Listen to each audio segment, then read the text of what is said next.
Hi! Hello, and welcome to the Daily Almanac for November 22nd. So, let's get started. This day in history! On this day in history, November 22nd, 1899, Wiley Post was born. He was a major figure in the early years of U.S. aviation. He made a flight with a co-pilot around the world in 1931. Then, between July 15th and the 22nd of 1933, he made the first round-the-world solo flight. He died with his passenger, humorist Will Rogers, in 1935 in a plane crash in Alaska. Also, on this day in 1927, the first U.S. patent for a snowmobile was issued to Carl J.E. Eliason of Sanor, Wisconsin. His motor toboggan had ski-like front runners and a rear drive track. Between 1922 and 1926, he handmade 40 of them by himself. And on this day in 1963, President John F. Kennedy was shot as he rode in a motorcade through the streets of Dallas, Texas. At his death, he was 46 years old and had served less than 3 years in office. During that short time, Kennedy and his young wife, Jacqueline Bouvier Kennedy, became immensely popular, both at home and abroad.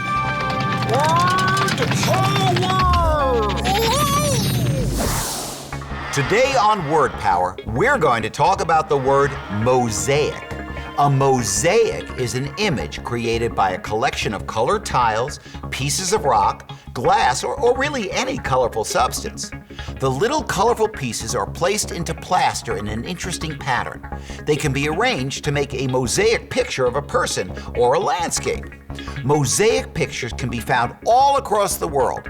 You know, you can make a mosaic too. Just rip up pieces of colorful construction paper and glue them onto white paper in a pattern to make your very own mosaic. Ooh, extremes.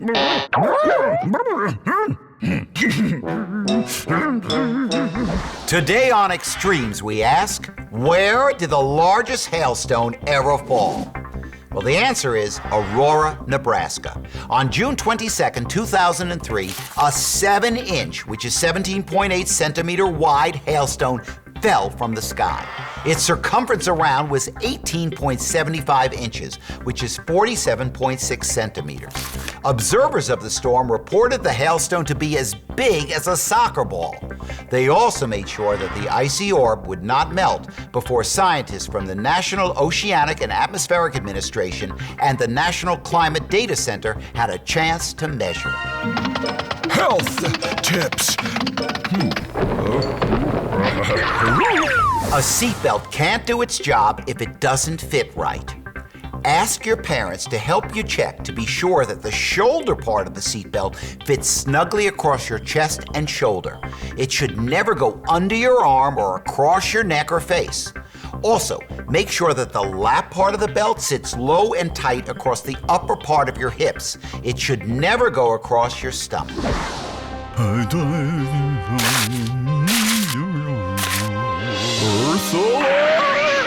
Here's a tip to share with your family.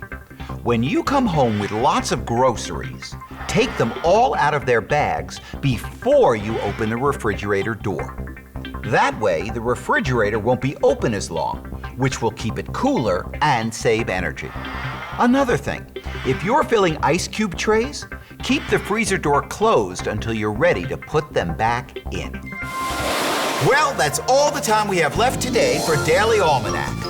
Thanks for stopping by, and I hope to see you tomorrow.